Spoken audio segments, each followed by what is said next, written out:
À propos, c'est une série de conversations libres et expertes sur des sujets d'actualité de notre secteur professionnel. Le thème choisi pour cette première série porte sur l'émergence des IA génératives sous l'angle « La fracture IA est-elle inévitable ?»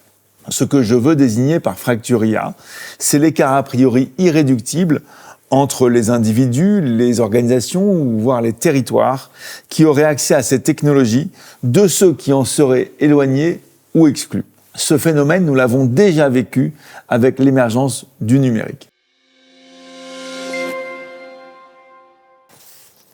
Pour évoquer ce sujet aujourd'hui, j'ai le plaisir d'accueillir Madame Alexandra Bensamoun, membre de la commission interministérielle de l'IA, professeure de droit à l'université de Paris-Saclay, pour évoquer un angle particulier de ce sujet, celui de l'enjeu sociétal et entrepreneurial.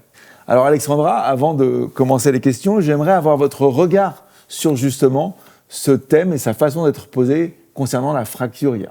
Eh bien, merci Frédéric pour cette présentation, cette première question.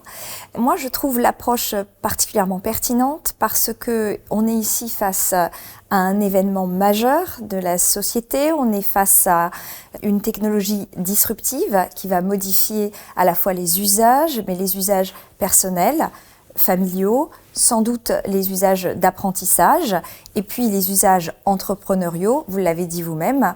Et dans ces conditions, il est impératif de monter dans le train de l'intelligence artificielle et donc d'éviter cette fracture qu'on connaît aujourd'hui dans notre société, que j'espère non irréductible, comme vous l'avez dit, et au contraire, j'espère que nous arriverons, notamment par ces échanges, à réduire cette fracture, à diffuser le message, à faire en sorte que les gens comprennent tout simplement de quoi on parle. Donc réduire cette fracture, ça voudrait dire que vous avez quand même une crainte qu'elle existe, ou en tout cas qu'elle puisse se produire à terme.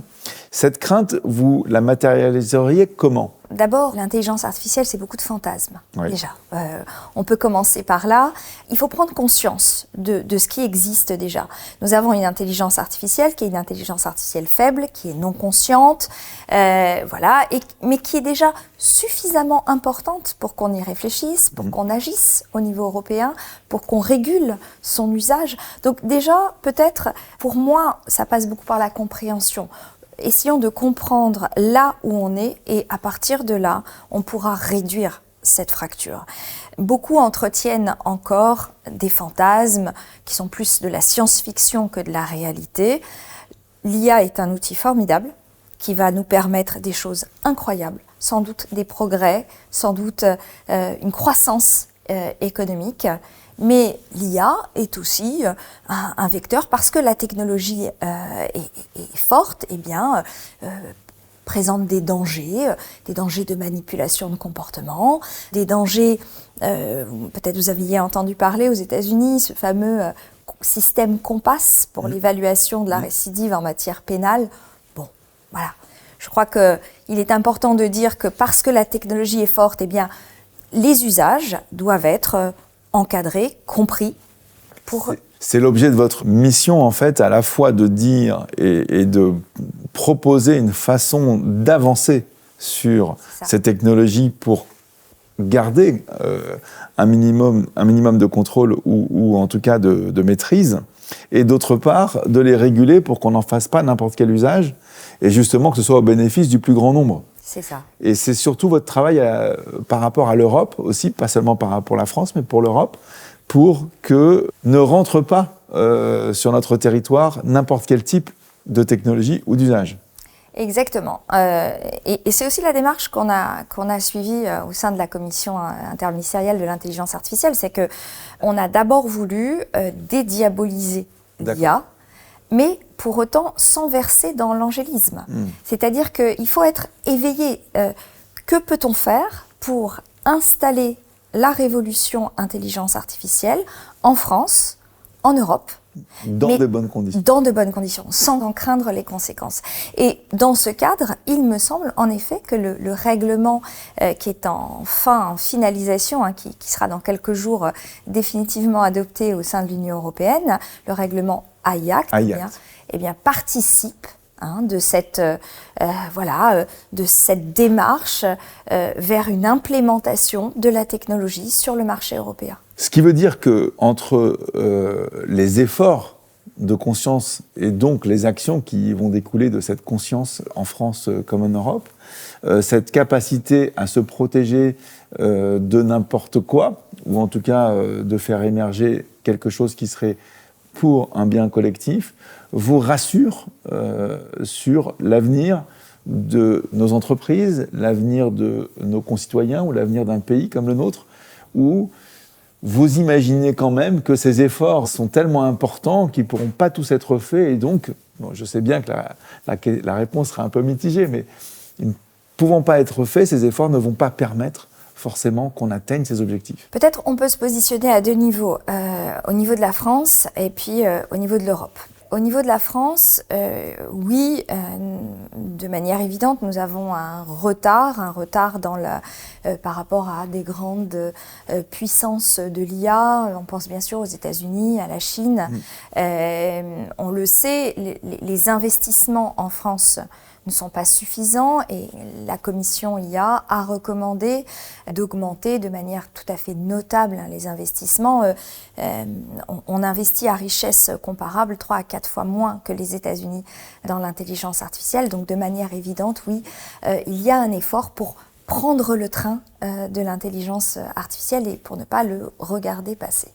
Par ailleurs, d'un point de vue beaucoup plus sociétal, toujours en France, et ça c'était vraiment notre première recommandation dans le rapport, c'est qu'il faut former, sensibiliser, acculturer toute la société à l'intelligence artificielle. Si on veut que l'intelligence artificielle soit reçue dans la société, si on souhaite qu'elle ne provoque pas cette fracture dont vous parlez, Frédéric, eh bien, il faut impérativement qu'elle soit comprise, que les gens y adhèrent, donc qu'ils sachent. Et ça passe par de la formation.